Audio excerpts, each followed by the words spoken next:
Hi, welcome back to our channel. Last video में हमने discuss किया था कि आपने लिस्ट प्रिपेयर करनी है आपके ज़रूरत के हिसाब से प्रॉपर्टी का, प्रोजेक्ट्स का। आज हम लोग डिस्कस करने वाले हैं कि अगर कोई प्रॉपर्टी जो अंडर कंस्ट्रक्शन में है, बिल्डर के पास है और आप उसको विजिट करना चाह रहे हैं, उसको आपने अगर अपने लिस्ट में शामिल किया हुआ है, तो आपको विजिट्स के दौरान किन किन बातों का ध्यान रखना है, क्या क्वेश्चंस पूछने हैं, किस तरह के आपको डेटा इकट्ठा करना है, क्या राइट क्वेश्चंस हो सकता है। अगर आपने ऐसा किया तो आपके लिए बहुत ही आसान हो जाएगा किसी भी दो या उससे ज़्यादा प्रोजेक्ट्स को कंपेयर करना, राइट डिसीजन लेना आपके लिए आसान हो जाएगा। नहीं तो होता है कि मल्टीपल विजिट्स के बाद, multiple property, multiple sites visit के बाद भी लोग डिसीजन लेने में कंफ्यूज रहते हैं क्योंकि उनके पास डेटा नहीं होती, उनके पास इंफॉर्मेशन प्रॉपर वे में नहीं होता, जिससे वो कंपेयर सही से नहीं कर पाते हैं। फिर भी अगर वो डिसीज़न ले जाते हैं तो कई बार ऐसा होता है कि उस डिसीज़न को रिग्रेट करते हैं, बाद में कैंसिलेशन तक की नौबत आती है और रिफंड्स के लिए वो चक्कर लगाते रहते हैं। ऐसा आपके साथ नहीं हो तो आपको मैं आज 5 पैरामीटर्स देने वाला हूँ जिसको आपको अप्लाई करना है। आपको डायरी पेन लेके जाना है, आपको दिमाग में स्टोर नहीं करना है, आपको पेपर पेन पर स्टोर करना है, जिससे आपके पास मैक्सिमम डेटा, मैक्सिमम इंफॉर्मेशन होगी, जिससे आप अलग अलग प्रोजेक्ट्स को आप कंपेयर कर पाएंगे। Hi, my name is Jayaprakash. I am founder Gromax wealth and real estate expert. We have helped thousands of our real estate clients maximizing their financial return by safeguarding their investment at their utmost convenience। चलिए शुरुआत करते हैं। तो जो 5 parameter है उसमें सबसे जो पहली पैरामीटर है लोकेशन। हालांकि लोकेशन का डिस्कशन हमने पहले भी किया हुआ है, लेकिन फिर भी आज मैं यहाँ आपको बता रहा हूँ कि आप किसी एक पर्टिकुलर लोकेशन में जो प्रोजेक्ट आप देखने जा रहे हैं, अगर वहाँ मल्टीपल प्रोजेक्ट दे रहे हैं तो ये आपको एक वन टाइम एक्सरसाइज है जिसको आप कर लेंगे तो बाकी के प्रोजेक्ट्स के लिए भी ये कवर हो जाएगा। लोकेशन में क्या देखते हैं? सबसे पहले देखते हैं सोशल इंफ्रास्ट्रक्चर। सोशल इंफ्रास्ट्रक्चर में क्या आता है? वहाँ school, hospital, college, malls, multiplex, shop, जो आपको डेली नीड्स के लिए आपको चाहिए वो आज के डेट में है या नहीं है। नहीं है तो कितने टाइम में वो तैयार हो जाएगा।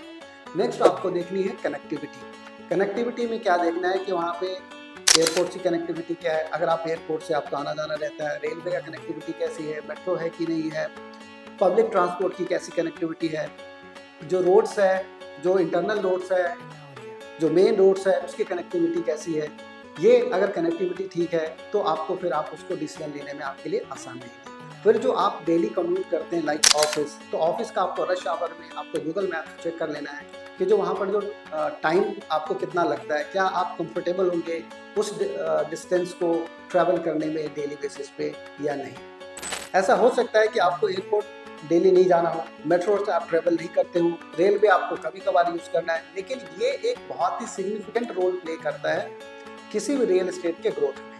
तो आप यूज करते हो या ना करते हो, पर ये होना बहुत ही ज़रूरी है किसी भी प्रोजेक्ट्स के इन एंड अराउंड। अगर ये है तो वो आपके लिए बहुत ही बेटर डिसीजन हो सकता है। नेक्स्ट पॉइंट जो चेक करना है, नेबरहुड। आसपास में कैसे लोग रहते हैं, वहाँ पर जो बिजली पानी की क्या व्यवस्था है, कोई वाटर लॉक तो नहीं हो रहा है, आने जाने में कोई तकलीफ तो नहीं हो रही, क्योंकि आसपास का सराउंडिंग डेवलप है या नहीं है, और नहीं है तो कितने टाइम में हो जाएगा, उसकी टाइमलाइन क्या है। ये सारे क्वेश्चंस आपने यहाँ पूछना है।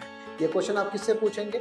जो भी आरएम होगा, जो प्रोजेक्ट आपको एक्सप्लेन कर रहा होगा, या जो पर्सन आपको उस प्रोजेक्ट के लिए आपको कंसल्ट कर रहा होगा, आप ऐसे पर्सन के साथ आप कंसल्ट करिएगा जिसको उस ज्योग्राफिकली उस एरिया का अवेयरनेस ज़्यादा हो, तो आपको ये सारी डेटास आपको बहुत ही ईजिली आपके पास अवेलेबल हो जाएगी। हमने लोकेशन कवर कर लिया। जो नेक्स्ट पॉइंट आपको देखना है वो प्रोजेक्ट्स। आप लोकेशन से ओके हैं, फिर आप प्रोजेक्ट्स की बात करेंगे। अगर लोकेशन आपको नहीं जम रहा, प्रोजेक्ट्स की बात करना कोई मतलब ही नहीं है। अब हम जो प्रोजेक्ट पे जा रहे हैं वहाँ कोई ना कोई आरएम होगा, कोई आपको साइट विजिट के लिए असिस्ट कर रहा होगा। आपने उनको पहले ही बता देना है कि मेरे पास कुछ क्वेश्चंस है जिसका मैं आंसर चाहता हूँ during the discussion and the projects visit. तो अगर वो एक्सपीरियंस पर्सन है, बहुत अच्छी बात है। नहीं है तो आपने किसी न किसी उसके एक्सपीरियंस पर्सन को, उसके सीनियर को, उसको बोलना है कि वो अपने साथ रखे, जिससे आपके सारे क्वेश्चंस का आंसर आपको मिलता रहे। अब प्रोजेक्ट में क्या क्वेश्चंस आपने पूछना है? पहला क्वेश्चन आपके होंगे अप्रूवल्स। जो उस प्रोजेक्ट के रिलेटेड वो टाइटल क्लियर है कि नहीं है, जमीन उसके आउटराइट सेल में लिया हुआ है, जेवी किया हुआ है, या किसी के साथ कोलैबोरेशन में है। फिर उसके layouts, master plan, floor plan sanction है कि नहीं है, रेरा अप्रूवल है कि नहीं है। तो जितने भी प्लान्स होते हैं वो सारे सैंक्शन होने चाहिए, रेरा नंबर आया हुआ होना चाहिए। तो इस तरीके से आप अपने प्रोजेक्ट्स के रिलेटेड ये क्वेश्चन से आप पूछ सकते हैं और आप अपना डायरी में ये नोट कर सकते हैं। Next point, builders reputation credential. Builders past में कितने प्रोजेक्ट बना चुका है, कितने ऑन गोइंग है, जो लोग वहाँ रह रहे हैं उनका रिव्यूज़ एंड रेटिंग्स क्या है, वहाँ के जो सर्विसेज एंड मेंटेनेंस है वो कैसी है, जो वहाँ के जो बेसिक एमिनिटीज़ है वो प्रॉपर है या नहीं है, जो वहाँ लोग रह रहे हैं वो खुश हैं या उनके कुछ सीरियस कंप्लेंट्स हैं। ऐसी कोई कंप्लेंट्स है तो आप उसको भी आप चेक कर सकते हैं। फिर आपको ये चेक करना है कि जो ये प्रोजेक्ट बना रहे हैं वो उनकी डिलीवरी टाइमलाइन क्या होने वाली है, वो जो कमिटमेंट दे रहे हैं वो उनका पास्ट में उन्होंने फुलफिल किया है या नहीं किया है, टाइमली डिलीवरी रही है कि नहीं रही। तो ये उनके कुछ पास्ट रिकॉर्ड से आप उनको चेक कर पाएंगे, जिससे आपको जो प्रेजेंट प्रोजेक्ट या फ्यूचर जो प्रोजेक्ट है उनके बारे में भी आप अंदाजा लगा सकते हैं। Next point is amenities. See, अब एमेनिटीज में आपको ये ध्यान देना है कि वैसे तो मैक्सिमम प्रोजेक्ट्स का 80% एमेनिटीज कॉमन होता है। अब जो 20% एमेनिटीज है वो प्रोजेक्ट टू प्रोजेक्ट आपको वैरी कर सकता है। अब आपको लिस्ट बनाना है, पर इसमें मैं बहुत ज़्यादा जोर नहीं दूंगा कि हो सकता है हर पर्सन की अपनी अपनी प्रेफरेंसेस है। आपके हिसाब से जो एमिनिटीज़ आपके लिए सूट करता है, जो बेटर है, जो आपके लिए वैल्यू एडिशन ज़्यादा लग रहा है, उसको आप अपने लिए आप उसको डिफरेंशिएट करने के लिए आप मार्क करके रख सकते हैं। जैसे कई बार लैंडस्केपिंग होता है, कई बार कई पॉकेट एमिनिटीज़ होती है, अदर क्लब होता है, क्लब साइज होता है, कुछ स्पोर्ट्स एमिनिटीज़ हो गई। तो आपको देखना है कि आपके लिए कौन सी एमिनिटीज़ है जो ज़्यादा बेनिफिशियल रह सकता है। तो आप उस तरीके से अपने लिस्ट को प्रिपेयर कर सकते हैं और अपने लिए वो एक डिफरेंशिएटिंग फैक्टर बना सकते हैं।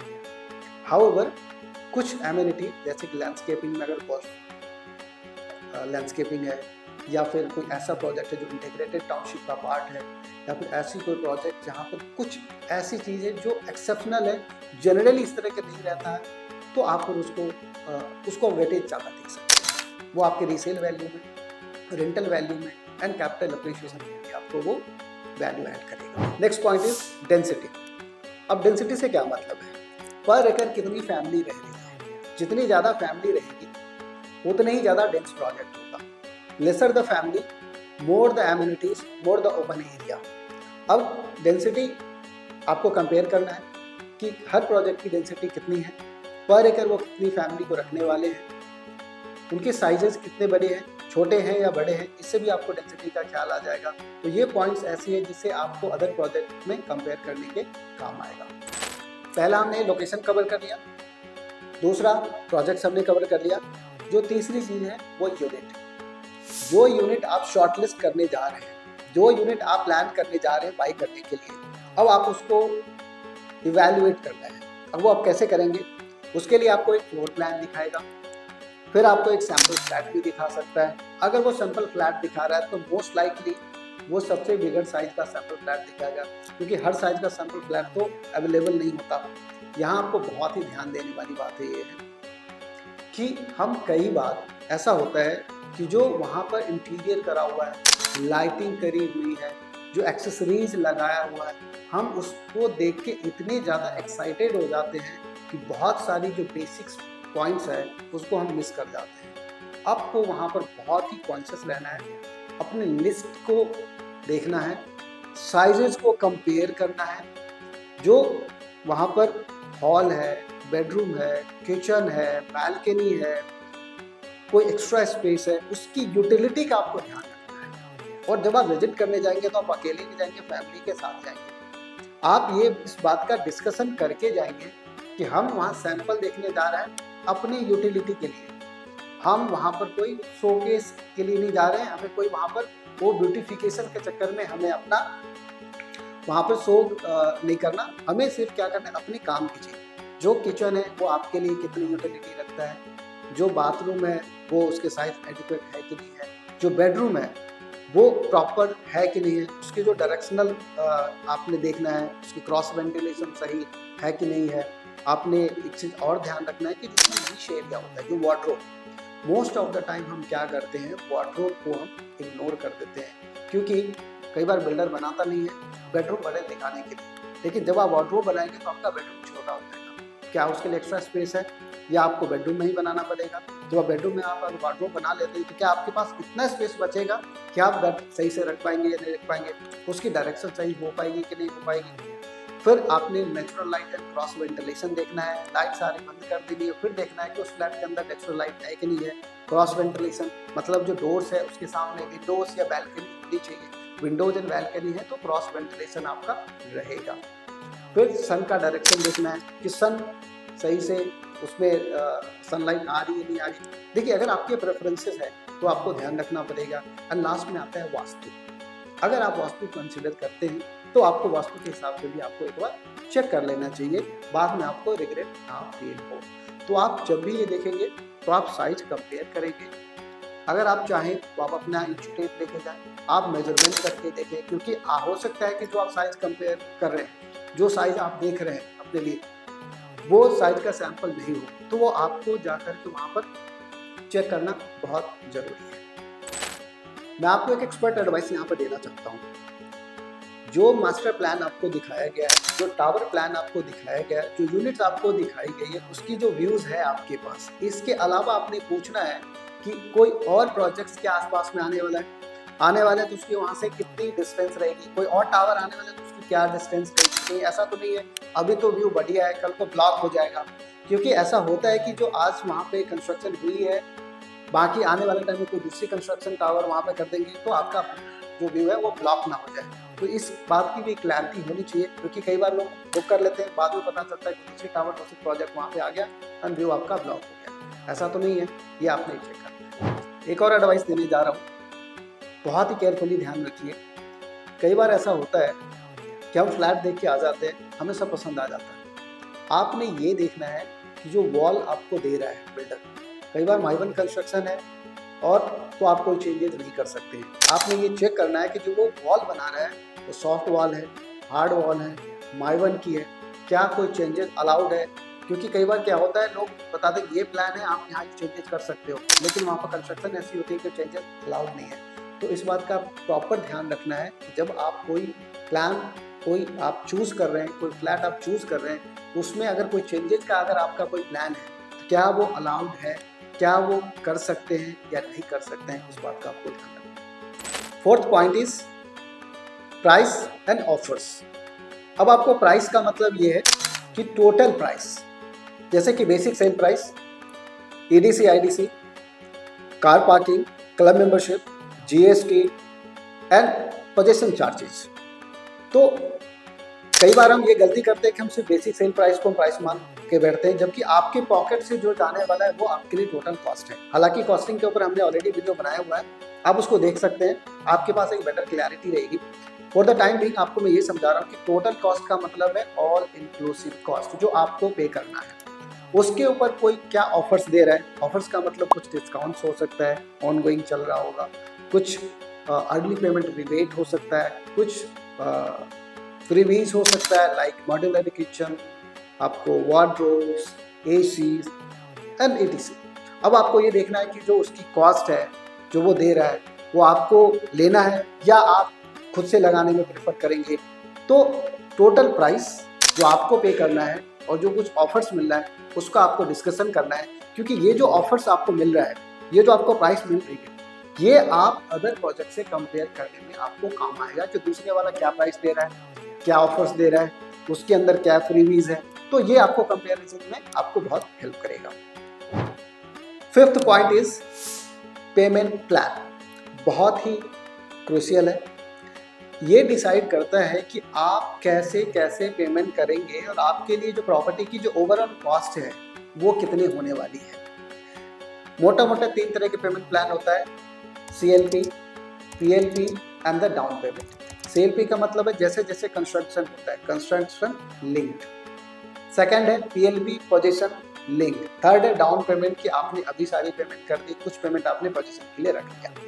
हर पेमेंट का प्लान का अलग अलग प्राइस वो आपको दिखाएगा कि पेमेंट प्लान अगर CLP लेते हैं तो ये कॉस्ट है, PLP का ये कॉस्ट है एंड द डाउन पेमेंट का ये कॉस्ट है। अब आपने देखना है कि जो पोजीशन तक आप पैसे दे रहे हो उसकी इंटरेस्ट कॉस्ट क्या है। कहीं ऐसा तो नहीं है कि आपने ज़्यादा पेमेंट कर दिया और पोजीशन में डिले है तो आपकी इंटरेस्ट कॉस्ट इतनी ज़्यादा हो जाएगी कि जो उसने डिस्काउंट दिया उससे आपकी ओवरऑल कॉस्ट तो नहीं बढ़ने वाली है। तो इसकी कैलकुलेशन का आपको बहुत ही ध्यान रखना है कि कंस्ट्रक्शन लिंक में आपको सस्ता पड़ेगा, पोजीशन लिंक में सस्ता पड़ेगा या डाउन पेमेंट में। तो तीनों का कॉस्ट आपने लेनी है उससे, फिर आपको उसका इंटरेस्ट कॉस्ट निकालना है, फिर आपको ओवरऑल कॉस्ट कंपेयर करना है। तीनों में से जो आपको सस्ता लगे, कन्वीनियंट लगे, वो आप चूज करिए। आई होप ये वीडियो एक आपको बहुत ही क्लैरिटी दिया होगा। फिर भी कोई क्वेश्चंस एंड क्वेरीज रह गई होगी तो आप हमारी टीम से कनेक्ट कर सकते हैं, 1-to-1 मीटिंग कर सकते हैं, हमारी टीम आपको हेल्प करेगी। नेक्स्ट वीडियो में मैं ये बताऊंगा कि अगर आप प्रॉपर्टी रीसेल में लेने वाले हैं, अंडर कंस्ट्रक्शन के लिए तो ये हो गया, रीसेल में लेने वाले हैं तो किन किन पॉइंट्स का ध्यान रखना है जब आप साइट विजिट करेंगे। फिर उसके बाद में ये वीडियो बताऊंगा कि जब आप मीटिंग में बैठते हैं बिल्डर के पास तो आपको किन चीज़ का ध्यान रखना है बिफोर क्लोजिंग द डील। ये तो है आपने फर्स्ट साइट विजिट में आपने एक डेटा इकट्ठा कर लिया, इस डेटा के बेसिस पे आप अलग अलग प्रोजेक्ट्स को आप कंपेयर करने वाले हैं इन पॉइंट्स के ऊपर। जब आप इन पॉइंट्स को कंपेयर करने के बाद आपके पास 3 शॉर्टलिस्टेड प्रोजेक्ट हो जाएगा। तो पहले जब आप मीटिंग करेंगे पहले प्रोजेक्ट से, तो आपको मीटिंग में किन बात का ध्यान रखना है बिफोर फाइनलाइजिंग द प्रॉपर्टी, वो मैं आपसे डिस्कस करूंगा इन कमिंग वीडियोस। अगर आपको ये कंटेंट अच्छा लगता हो तो लाइक शेयर सब्सक्राइब करें। Thank you for watching. मिलते हैं अगले वीडियो में।